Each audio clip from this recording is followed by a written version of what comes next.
This is Bail Street. Crime, finance, and everything in between. Hosted by Ira Judelson, bail bondsman to the stars, and Danny Moses of The Big Short fame. This is Bail Street. Welcome to Bail Street. I'm Danny Moses. I'm Ira Judelson. On this episode, we have Tim Seymour, very handsome man, currently host of Fast Money on CNBC. You are gorgeous, Tim. We're going to talk about his past. Do you guys want to get a room? I mean, we could do a threesome, right? I'm surprised I was told to wear clothes here. This is Bail Street, not Porn Sorry. Street. That's Sorry. right. That's my. Can we even still laugh like this? I'm Yeah. not allowed to talk This is- about not wearing clothes. and- absolutely. No, I mean, I know we can do that here. That's why we exist. What I've heard about Bail Street. But, Exactly. And then, of course, anything goes. Ira, your favorite subject later. I have an old colleague coming in. Are we going to talk about Wall Edward Street? McCabe. We're going to talk about Tesla. Ooh. I know Tesla. it's I could help on we used to work together, and Tim will chime in on that as well. So I can't wait for Ed to come in, Johnny. because Ira loves the Tesla stuff. So anyway, Tim, thanks for joining us. And Great to be here. yeah, so why don't we get started with kind of what your life was in the investment world that led you up to CNBC? Because we talk about the Russia involvement in the Trump campaign a lot here, but you had a completely different view of Russia because you were there long before Trump was ever begging for money there, I think. So yeah, it's pretty extraordinary to be in this country now where you're actually seeing Putin's popularity increasing within the Republican Party for a guy that spent 2 years living in Moscow in the late 90s.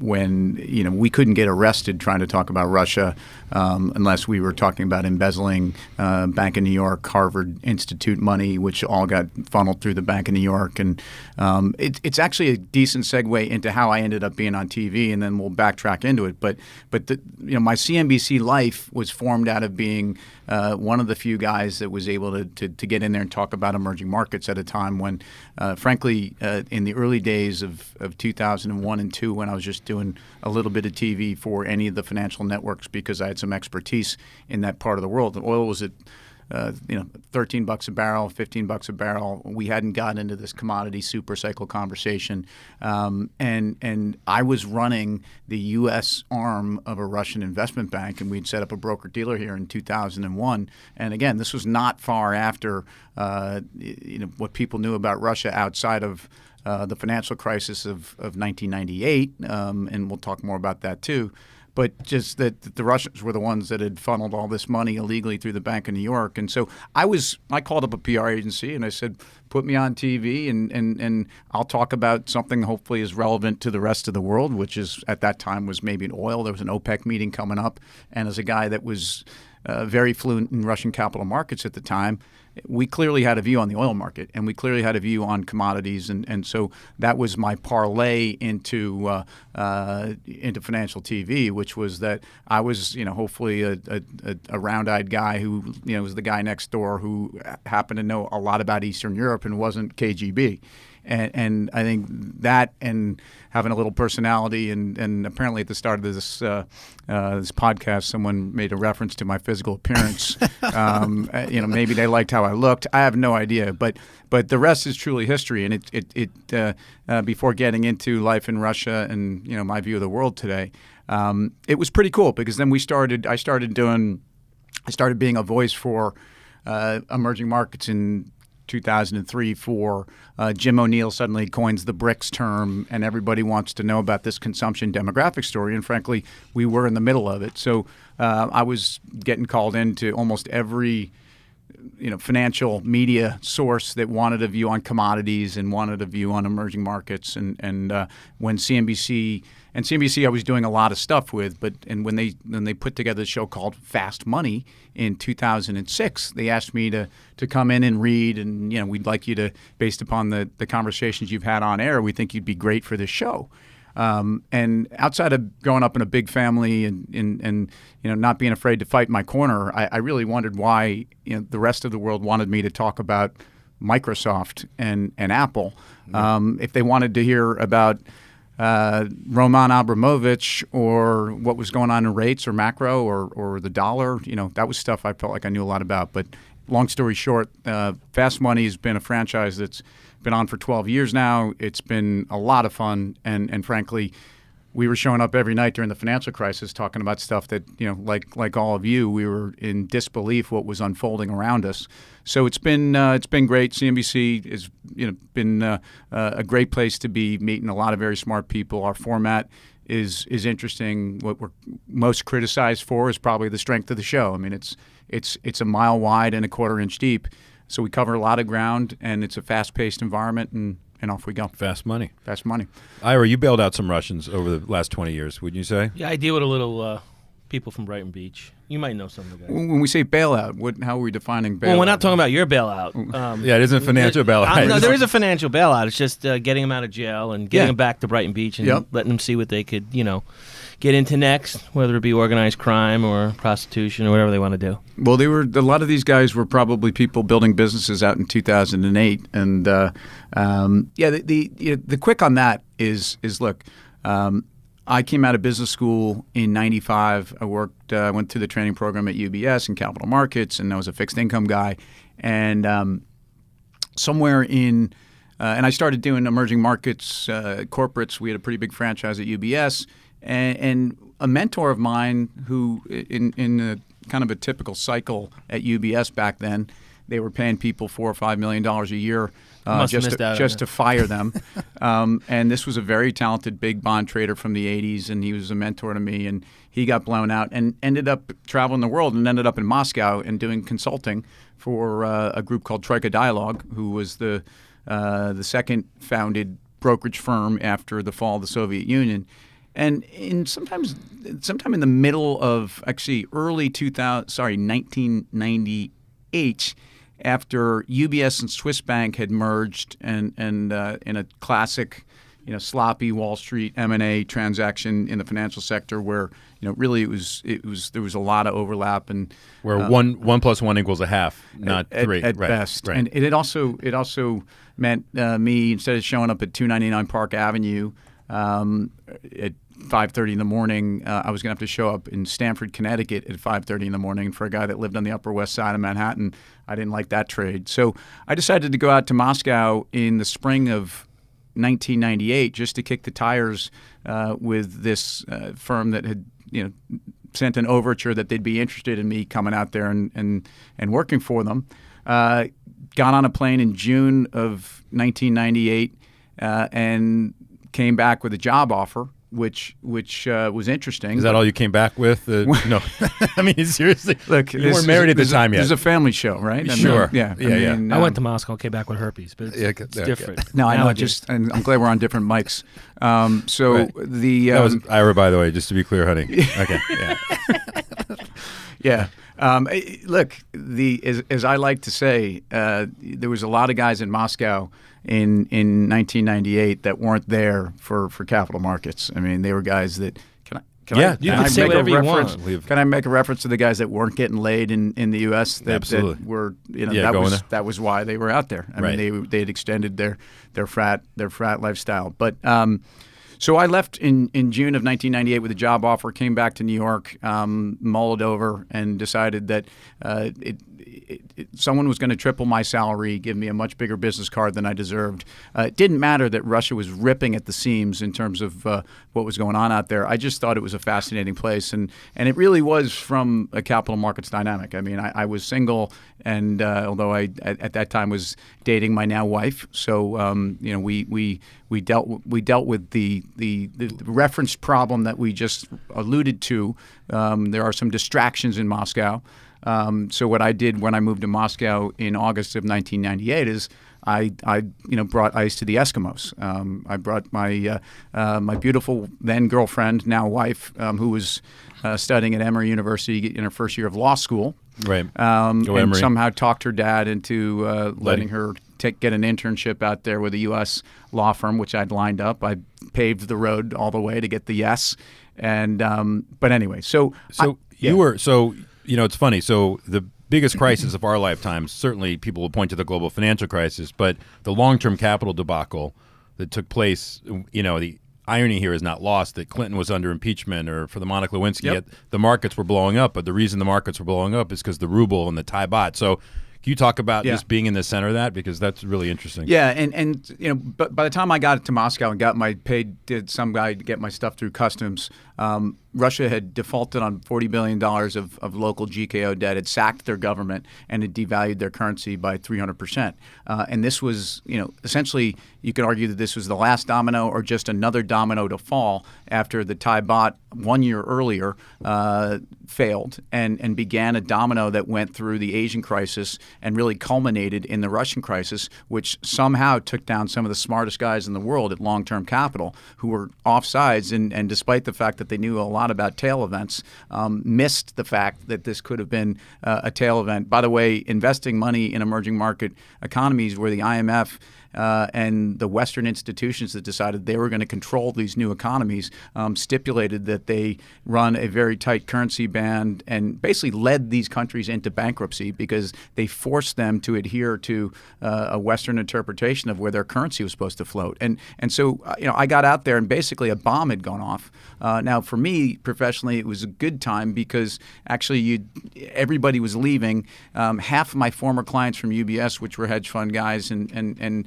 prop desks from supposedly some of the best and the smartest, not only the aforementioned long-term capital, but Lehman's prop desk, you name it, they were all there, and they were all trapped in a major way in distressed assets. So it was a great time for me to be going, hey, remember me? I was your trader at UBS. I now actually work with the Russians, and we have a use for those trapped ruble debts. And ultimately, that was something that ended up being a very interesting time. But my view of the world at that point was the absurdity that this really, Russia was a pimple on the world's economy at this point. And let's be clear, I knew this both as a guy that was trying to solicit Western capital markets interest from some of the biggest institutions in the world who frankly didn't care either before or after the crisis about Russia, that Russia really, ultimately embodied basically the systemic risk that had been created in the world as a function of both ignorance, greed, and I think an inability to really understand the direction of where a debt bubble, which we all kind of know now, can be a cancer that's impossible to carve out. And it always comes back to leverage, right? It's always leverage in the system that takes you down. It's not, it isn't the bad trade. It's if there's leverage on it. And long-term capital is a perfect example of a levered trade that was great on paper, run by Nobel Prize winners that didn't execute. And it can be anything. I mean, this happened to be Russia, Thailand, but it was all connected. People don't understand. Some people do, but some people don't understand how interconnected leverage can be. It's domino effect in everywhere that it goes. Domino effect, and the domino that really began, as far as I'm concerned, the first Fed-sponsored bailout of its kind, the kind that really led us to, frankly, where we still are today, and where central banks are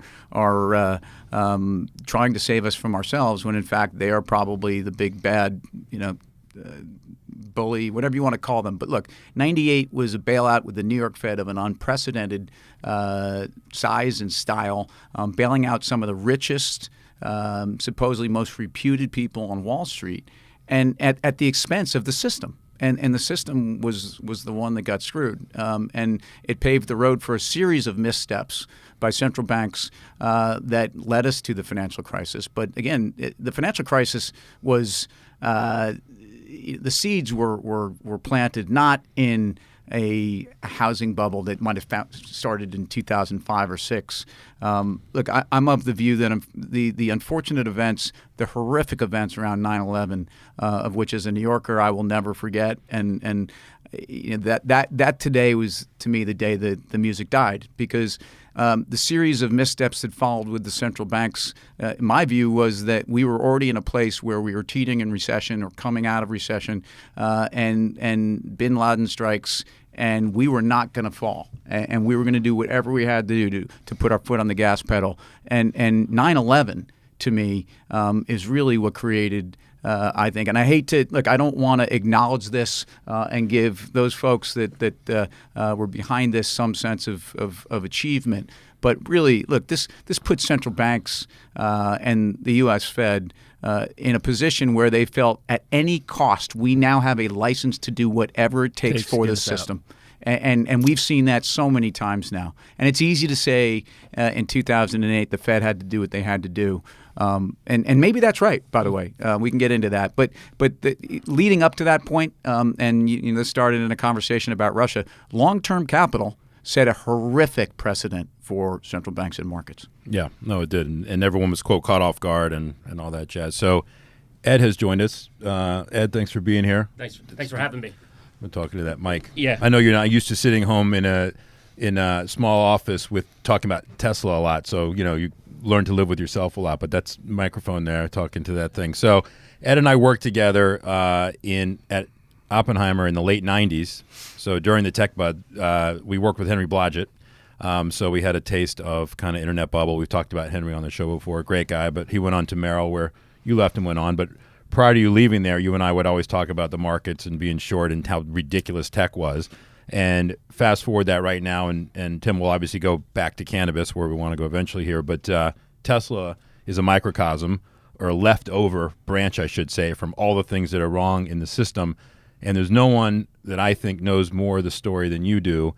And, we don't have to go down the rabbit hole too much to just understand that, to me, and I'm sure Tim will chime in, it's just math. And I know that sounds easy to say, but just there's a lot of misinformation about people following this guy around in the brand. And I'll let you talk in 1 second. But, Tim, you and I both know that people follow these leaders, whether it's Dick Fold or whoever, into the abyss, and they don't question things along the way. Someone has a, quote, brand. Lehman had a brand. Bear Stearns had a brand, right? Yeah, Long-term Capital had the best brand. They were untouchable. They were the geniuses from Salomon Brothers and a Nobel Prize winner. So yeah, without question. Look, and as someone that's also talking about iconic brands every night on CNBC, it's not difficult to understand what the brand is at Tesla. It's not difficult to understand why Elon Musk is a charismatic an identifiable hero for some. I would argue, and I can't wait to hear the analysis here, but I would argue that Tesla also is the manifestation of central banks gone mad. If money wasn't free and investors didn't give a shit or have any idea to give a shit about the underlying premise of a balance sheet and what capital should cost, Tesla would be out of business 2 years ago. Yeah. All right, Ed. With that's a layup. He just handed you something. So, I agree with Tim that this is really the confluence of zero interest rate policy and low interest rates and a cultish CEO, and it's going to end up in the laps of retail like it always does. And you saw it today. T. Rowe cut their position in half from a 10% stake to a 5% stake. ARK Investment cut their stake by 44%. But to the balance sheet, the average retail investor doesn't understand it. And, they ended the fourth quarter with $3.7 billion of cash. But $792 million are refundable deposits, not a permanent source. So, Ira, let me ask you a question on this. I want you to get involved. If you put money down for something, I don't care if it's a television, a house, a car, whatever, you would expect something in return, correct? Of course. So, Ed, when did people start depositing thousands? Forget about the fraudulent Roadster, the semi-truck that'll never be out there, all the other, the Y, whatever they've collected for. Mm-hmm. If I was the guy that believed in the Model 3 was coming, when did I potentially put down my first deposit? March of 2016. So March of 2000. So we are 3 years into a car that, for the most part, 80% of those have not been delivered. It sounds correct? like a private equity fund. It's called a long lock. It's called Ponzi. Yeah. So I'm not earning interest on my $1,000 that I gave. So Ira Ira would already have this person killed. I can tell you that for a fact. Ira, if you gave money to somebody, March of 2016, probably April of 2016, he'd be gone. Exactly. Well, they put the deposit down based on a car that doesn't exist today, a $35,000 car with a $7,500 federal tax credit, and then a couple thousand in state and local taxes. So really a $5,000 car. Okay. And that's the mass market. And they haven't gotten there. They can't get the cost down low enough. And now what he's done is he has picked out all of the high-priced customers that will buy it for $55,000. And now you've got all these people who don't have their car. Some don't have their deposits refunded. Many don't have their deposits. Many. I can't put a number on it. Well, what do those people do? Where do they go? State Attorney General. I'll tell you what are they doing? I mean, Ed, I'm sitting next to Ira, and I mean, Ira is not the guy you want to stiff on his Tesla. I'm telling you right now. Absolutely. I mean, he's. I drive a Hyundai, but I'm just saying. Ira, you actually had to plug that car in. You would never buy like a car Never. like that. That's just not who I am. Right. I'm not built that way. Right. So anyway, keep going. So I'm just saying. So of the cash that's on the balance sheet, and by the way, for everyone listening, the $3.7 billion that they show is on December 31st at 11:59 p.m. 59 seconds for that exact moment in time. What it was at 11:59 and 58 seconds, 1.5. Or the next day. Or the next day. I'm saying it's at that point in time. It's totally accounting shenanigans. Well, $792 million are customer deposits of Right. that $3.7 billion on 12/31 at 11:59. Another $663 million are overseas, so would have to be repatriated. And then there's a $920 million convert coming due March 1st, and it will not convert. The stock Right. would have to average $400 for the remaining 11 trading days of Right. February. I don't think a small regional broker-dealer in Canada is going to get it to 400. So even though they just upgraded it. But yeah. Yeah, I saw that. So let me just cut. So let's get back to now. You said they go to the state attorney generals. no, people probably have complaints. Now, what happens now? Take me through what happens, because I've read in the paper that the SEC was looking at him and the feds were looking at him, and where do we stand now? Yeah, good question. Well, in terms of what the SEC was looking at, they were originally looking at the funding secured, which was the largest securities fraud ever committed in my career, Right. out in the open by the CEO of a $63 billion company at the time. He settled that with the SEC. Okay. He's not allowed to deny the allegations, which is pure fodder for the private litigation that will follow, right? So So he had to allocute. his settlement, required a few things: a new chairman, 2 new independent directors. He had to relinquish the chairman's role, and he had to not deny the allegation. Now, So let me he- ask and you he- this hold question. on, go ahead. Hold on. So he had to relinquish his position, but is it like Casino where Robert De Niro now becomes the chef inside there and somebody else is running the company, but meanwhile he's still running the company? Yeah, I mean, Okay. he owns 20% of the stock.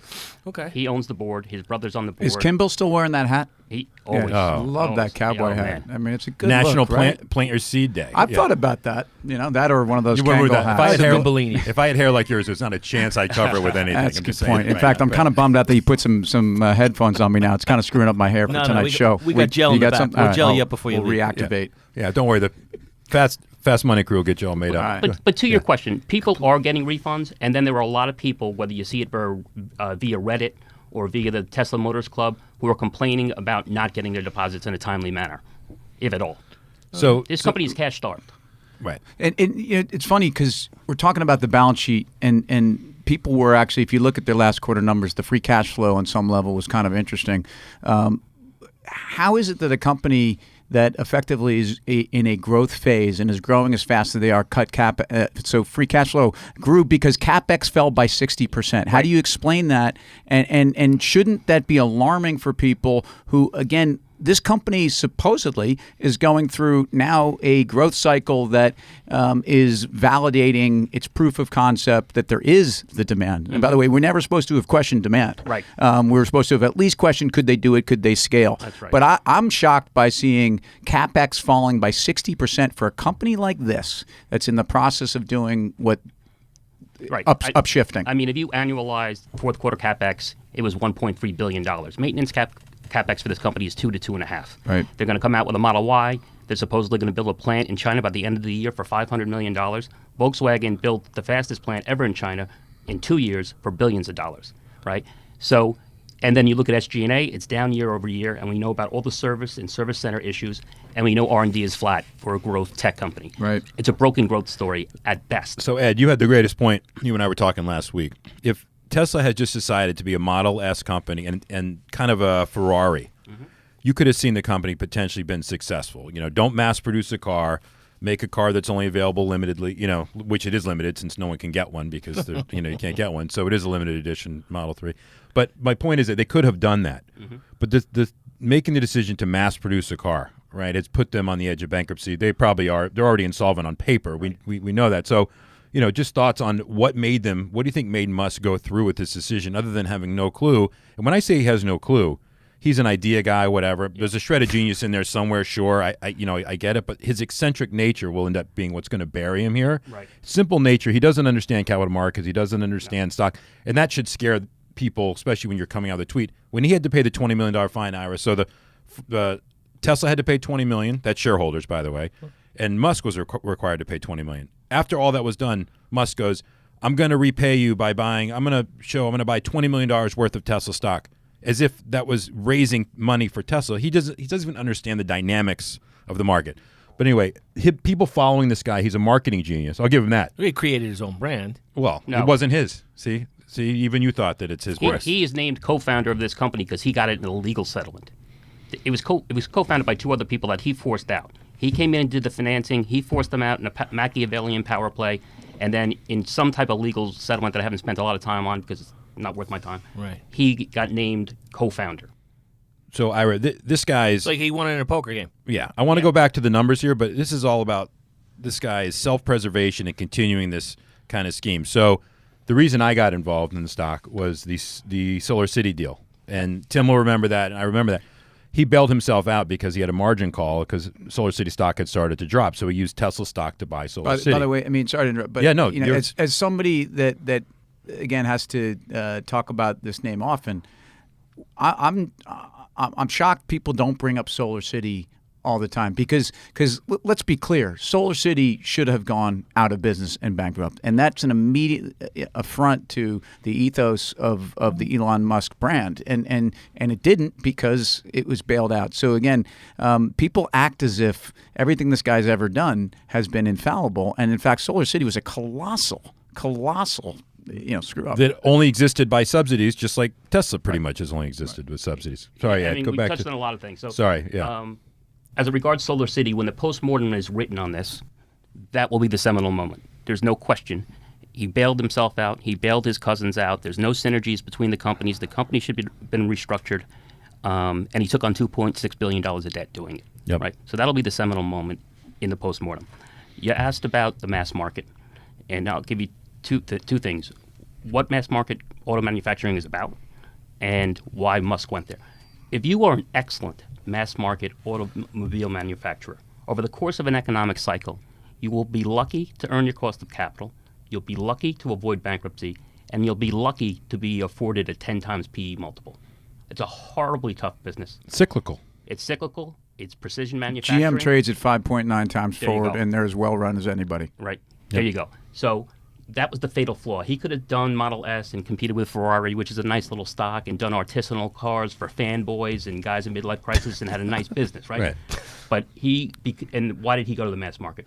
Because he has said on many occasions that this is to sustain the earth, right? He is not acting as a fiduciary of shareholder money of which he's raised tens of billions, Right. or the tax benefits in the billions that he's benefited from.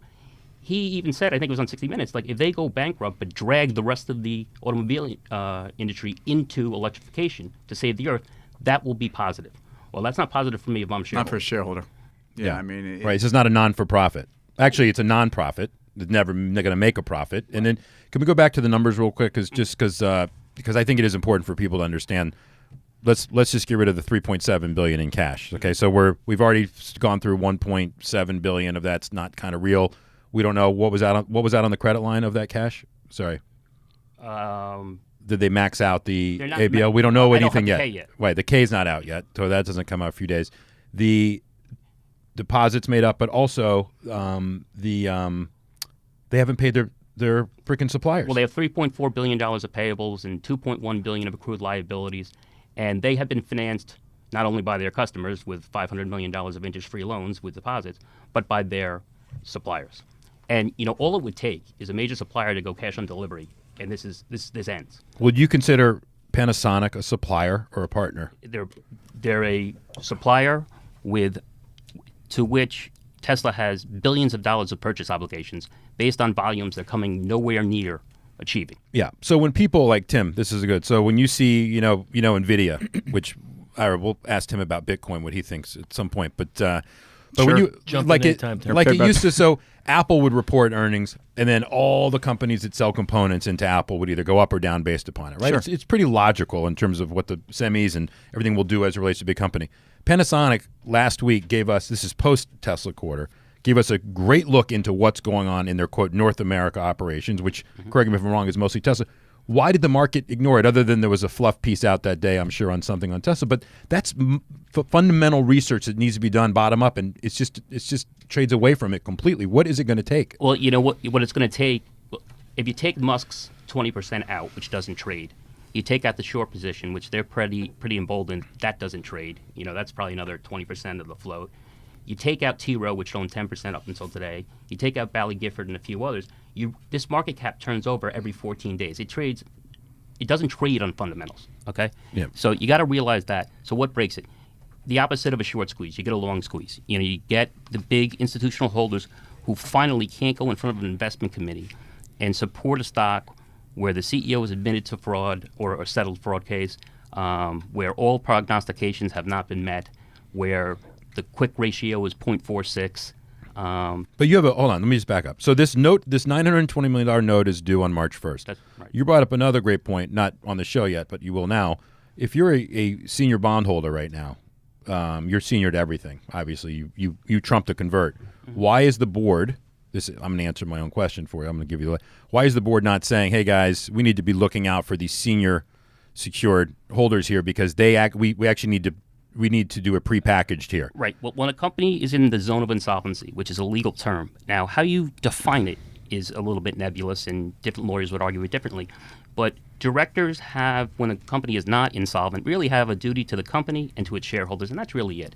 But once you're in the zone of insolvency, you have another hat you have to wear, and that's creditors, right? So I think this company should have been taken into Chapter 11 a year ago. Who are the big bondholders? Who owns that paper, and why are they not vocal? I think Franklin and T. Rowe own half of the high yield debt. So T. Rowe has started this. Like so they own the equity side and they own on the credit side, Yep. and therefore the equity side is not going to be terribly happy if the credit guys raise their hand and say, hey, look, by the way, this could be in the zone of insolvency. Right.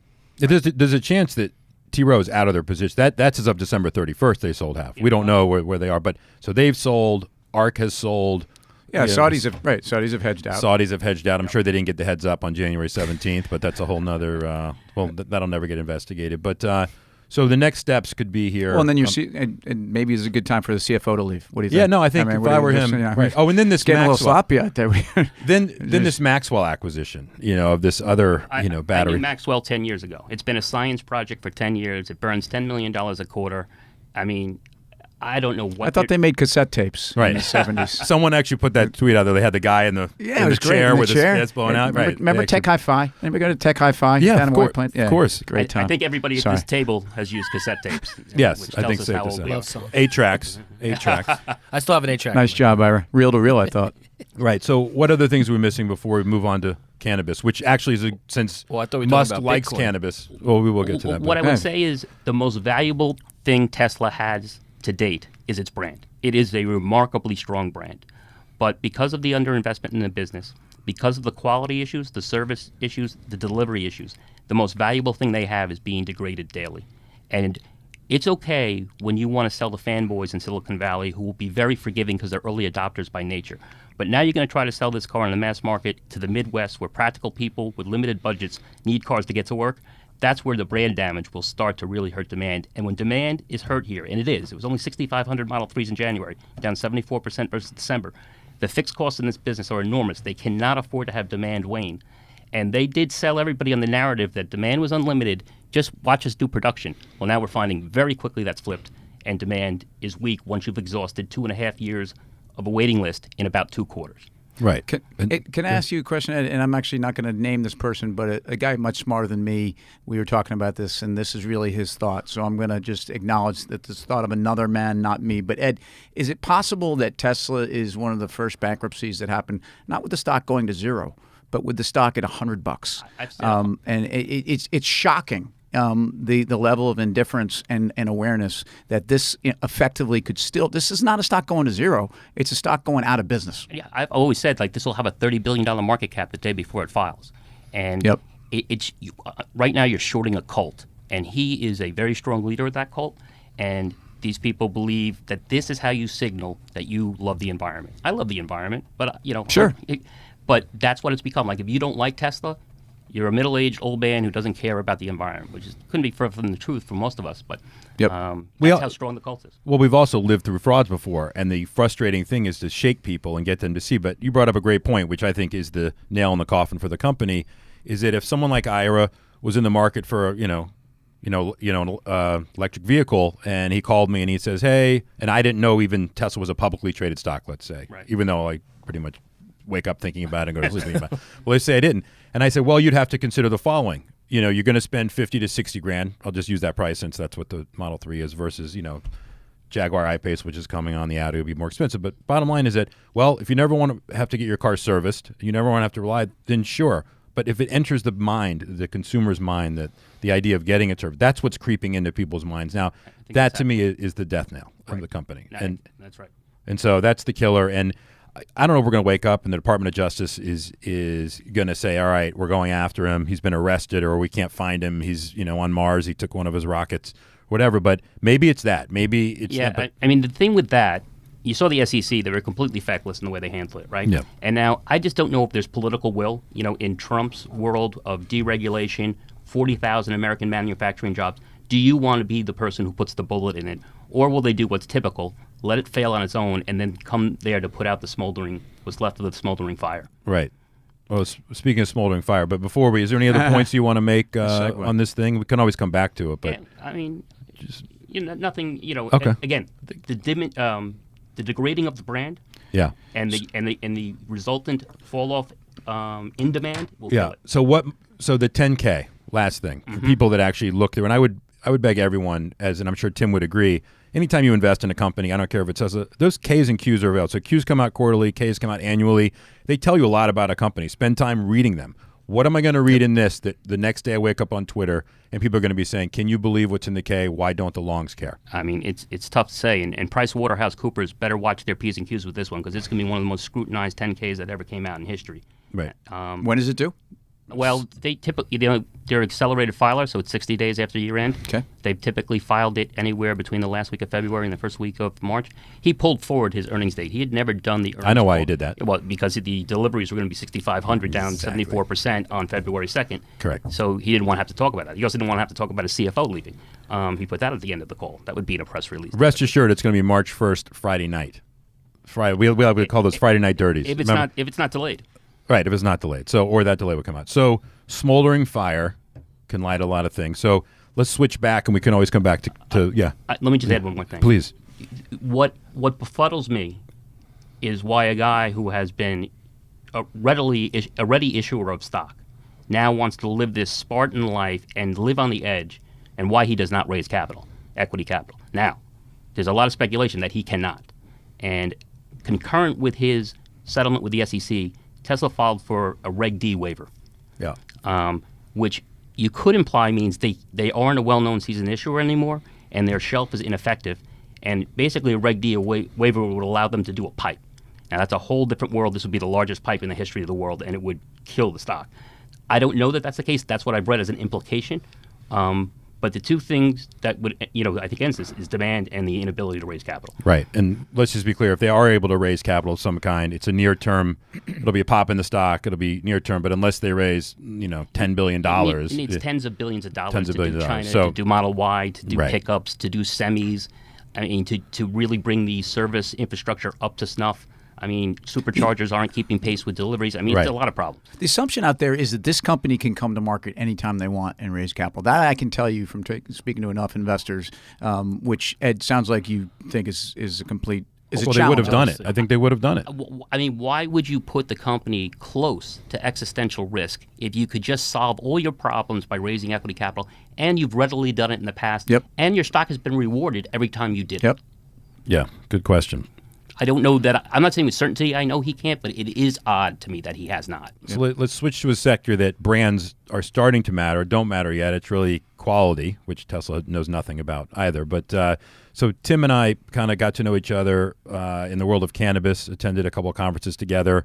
Tim hosted a panel that I was on, and it's certainly a very exciting space. And, when I look at something like Tesla, which has debt-heavy structural problems, organizational problems, bad corporate governance, I look at this space of cannabis and I get excited. And so, Tim, just maybe I know you're affiliated with a couple companies out there, Green Organic Dutchman, a couple others. But what kind of got you interested in the space? And will we be seeing more about it on Fast Money? The more time that goes by on this. So yeah, thanks. The early days of me talking about cannabis on Fast Money were with some Cheech and Chong reruns and some bond water sound effects, which was a little frustrating for me trying to tell the story of, look, I'm an emerging markets guy. We've established that I care about new asset classes and early phase capital markets development around them, and that's something that to me is what's going on in cannabis. And frankly, it is some of the same stuff as emerging markets. It is a consumption story. It is a demographic story. And then of course there are the dynamics that have everything to do with this isn't just a particular demographic group. This is a case where you've got, whether it's millennials, whether it's Gen X, when it's Gen Y, then you also have baby boomers and people that are not just reliving Woodstock, but obviously going through a medical phase in their life. So, look, I love this sector because it's a new asset class, and I love investing in new asset classes because I think some of the things that we're talking about as they relate to Tesla, some of the things we're talking about as they related to the Fed and market dynamics are never more at the center of when you're investing in an emerging asset class. So clearly corporate governance, if you're an investor in the cannabis space, should be outside of macro legislative signals, market overall volatility and risk appetite. You better be focused on corporate governance because really the entire story so far, and we're whatever inning we're in. I love baseball, so second or third. It's always a baseball analogy for me. But it's a case where really all we've seen so far is some creative capital markets structures and deal flow to get these companies on the map so that they can get some growth capital because that's what they need. But there's some great companies out there. There's some really, really bad companies. There's a lot of zeros in cannabis right now. And I'm not saying I want to go out and short these companies right now because, frankly, some of the same dynamics that might exist even with the Tesla stock exist with some of these tradable names. Tilray, for those that have been following the story here, I nothing bad to say about the company. In fact, Brendan Kennedy and his partners there have done a phenomenal job, I think, actually on executing not only a series of strategic partnerships that are bringing in some of the biggest multinationals in the world and are part of the obvious story for anyone that's following cannabis.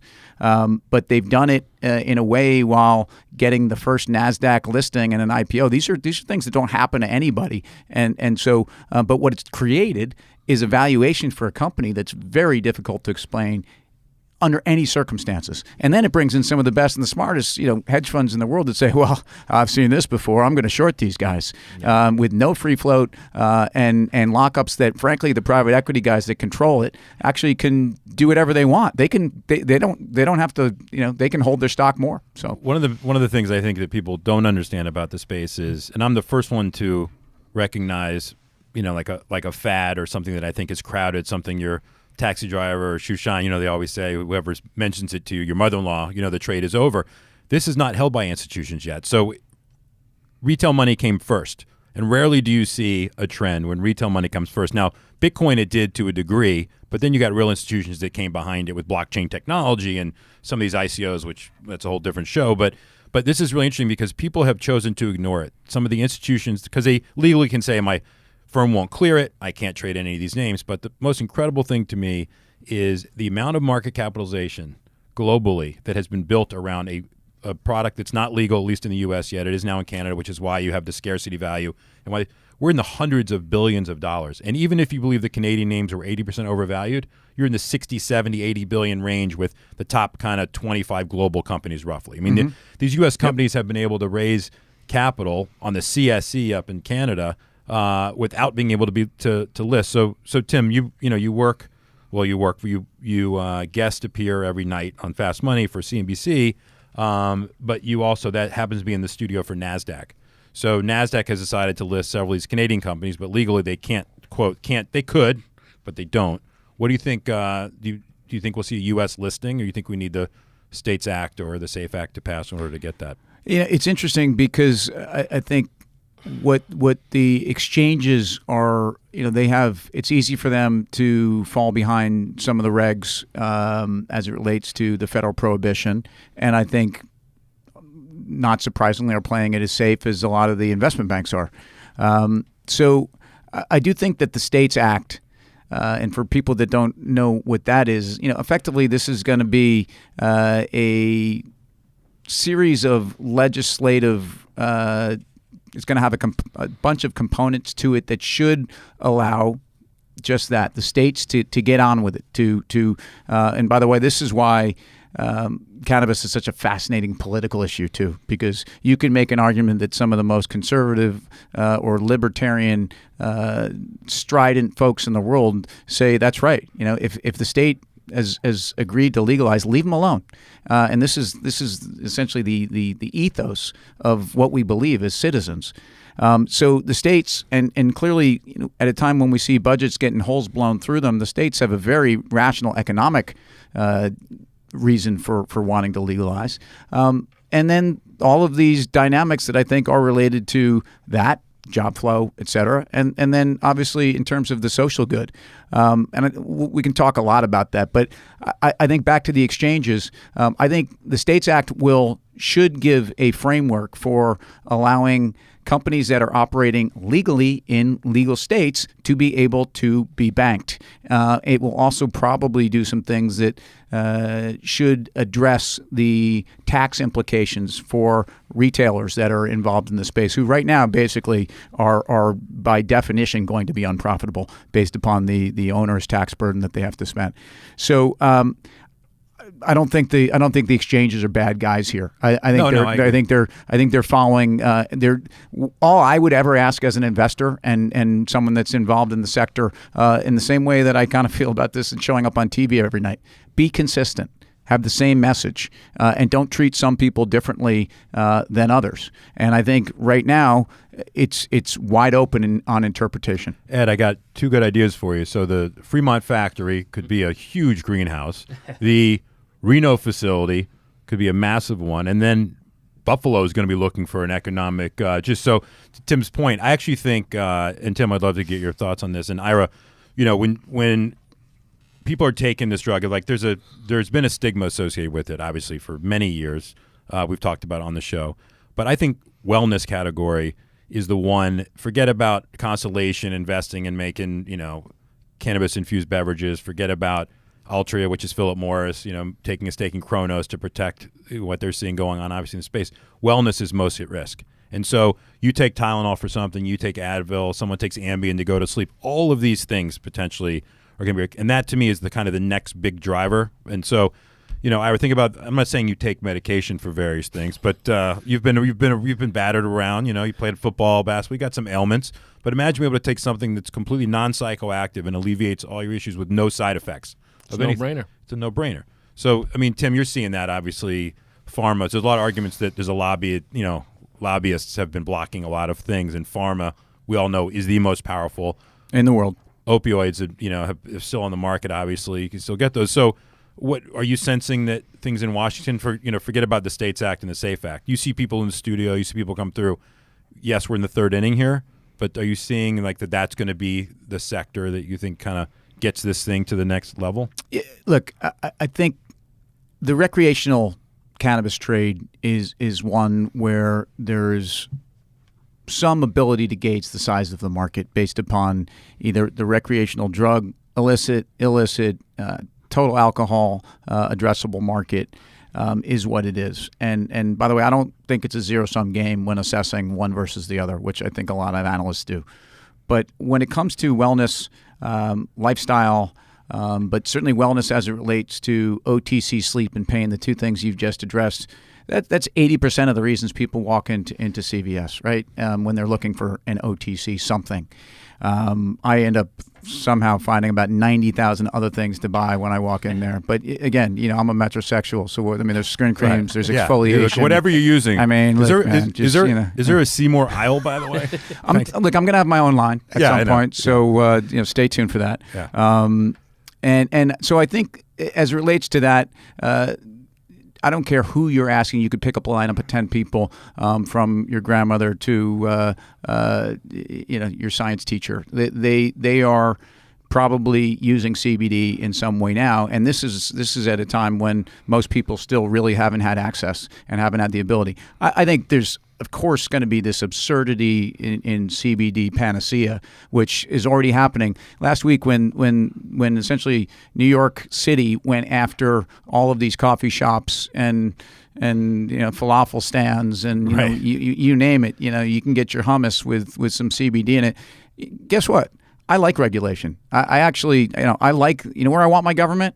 I want my government to protect me from food supply, from things that actually they are there to help me about. And I won't get into my own views of where I want the government in my life, but I do want them regulating food products, and I think that's largely a good thing. So the fact that CBD in the early stages in a market that's only just become legal, so the hemp component of the Farm Bill made the ability to lug cannabis plants on 18-wheelers around the country legal, no problem, but we still don't know what it can be put into product-wise and what the bottle needs to look like and read and accountability.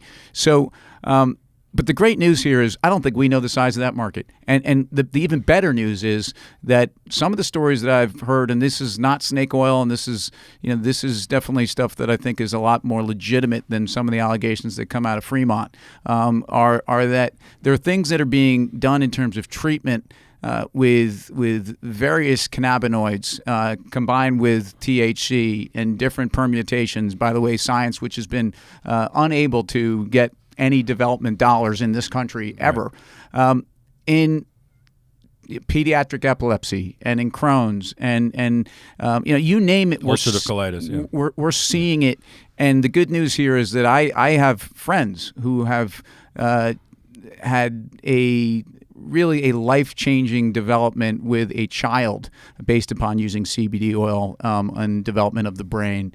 And so I'm not going to suggest that this is some magic potion for everybody. I think it needs to be regulated. I think the industry wants cannabis regulated. I think the industry wants compliance. I think that's why when people talk about Altria involved in the sector, it's actually good news. It's not bad news. Yeah, big tobacco's pretty bad guy from the past, but no one understands compliance better than Altria. And they bring a level of compliance. And most people in the industry, in the cannabis industry, that have grown up as building a business, especially in a legal framework, are people that take compliance and regulatory requirements and restrictions and transparency as a given. And I think that's one of the big ironies, is that actually the sector is quite compliant. Yeah, no, it's exciting for sure. So with that, I think if there's any other stuff, Ira, you want to talk about? Well, Timmy, I want to hear your thoughts on Bitcoin. Oh yeah, there's a Bitcoin. Well, what's interesting is, again, for the smart Wall Street guys, when your wife's guitar teacher or the Uber driver at 2:00 in the morning, when you've had a couple and you're slumped in the back of his car, or these people are telling you that they own Bitcoin, you're ready to short it. The thing about it is those guys were giving me that pitch at 5,000 Bitcoin before going to 19,000. So I think, as we talked about, a retail asset class first versus institutional second. To be clear, I think there's no question that there are many. It's a populist thing on some level. It's not just wild speculation. I think there's a lot of people that feel like they understand, identify, are tired of being part of the parasitic centralized platform and say, I believe in this. And I think that's what's really cool about it. I think blockchain transactions are proven to be both secure, efficient, and a way to do business. And hopefully, I think that's effectively where this is all going. I think the non-regulated speculative insanity of a lot of these cryptocurrencies is going to be, again, the books haven't even been written on this yet. So it's a difficult time. I just think, as an investor who feels like you're supposed to, this was almost too easy to call. And I'm not saying it's over. So, but where it feels now is all of the theory and belief around blockchain as a mechanism for businesses, individuals, countries to transact is great. The concept that individual people can create currencies as a store of value and circumvent the U.S. Treasury, again, I go back to, what do I want my government for? I'm really, really happy that the U.S. government needs to know about these transactions, every single transaction. Right. And that's never going to happen in a world where people are allowed to create currencies that can essentially, by definition, are there to evade that process. Right. So, Ira, I probably didn't answer your question of what you do with your Bitcoin here. Yeah, but pretty much so. But didn't you mention to me you thought a lot of institutions would come in and just get involved in? No, what I said was, in order to validate, you need banks. Even if you Same and I thing are with selling cannabis. Bitcoin, but you still need a bank. So you don't circumvent the system, to Tim's point, that way. Where it went wrong are these, coin offerings, these ICOs, initial coin offerings. That had nothing to do necessarily. It was a spinoff of Ethereum and Bitcoin and Litecoin. These guys were creating their own currencies out of thin air, and But didn't they get rid of them? well, here comes the SEC. They clamped down. Right. They didn't. They were late to the game. They're nowhere on Tesla, but they're late to the game on that. And so that was a lot of money lost by retail. That actually killed the trade when you look at it in hindsight, because those same people owned Bitcoin, Ethereum. So I think there is an application for whether it's health records or whatever. But let's not kid ourselves. Bitcoin was started out of money laundering, sex trafficking, drug trafficking. It's so ironic that cannabis. The laws have changed, so some of those Well, laws. it'll happen over time, but it'll be an ongoing debate. So, So Ira, are you packing some cold I'm storage packing. right now? I'm You packing? packing. I'm packing. When you walk the streets, Yeah. you have to look over your shoulder a little bit. Sometimes. Yeah. right, good. Guys, thank you. Great to Thanks be very here. much. That'll wrap it up for this episode of Bale Street. You can subscribe to our podcast at balestreet.com or any other service that you use to download podcasts. We'll see you next time on Bale Street. I'm Danny Moses. I'm Ira Jettleson.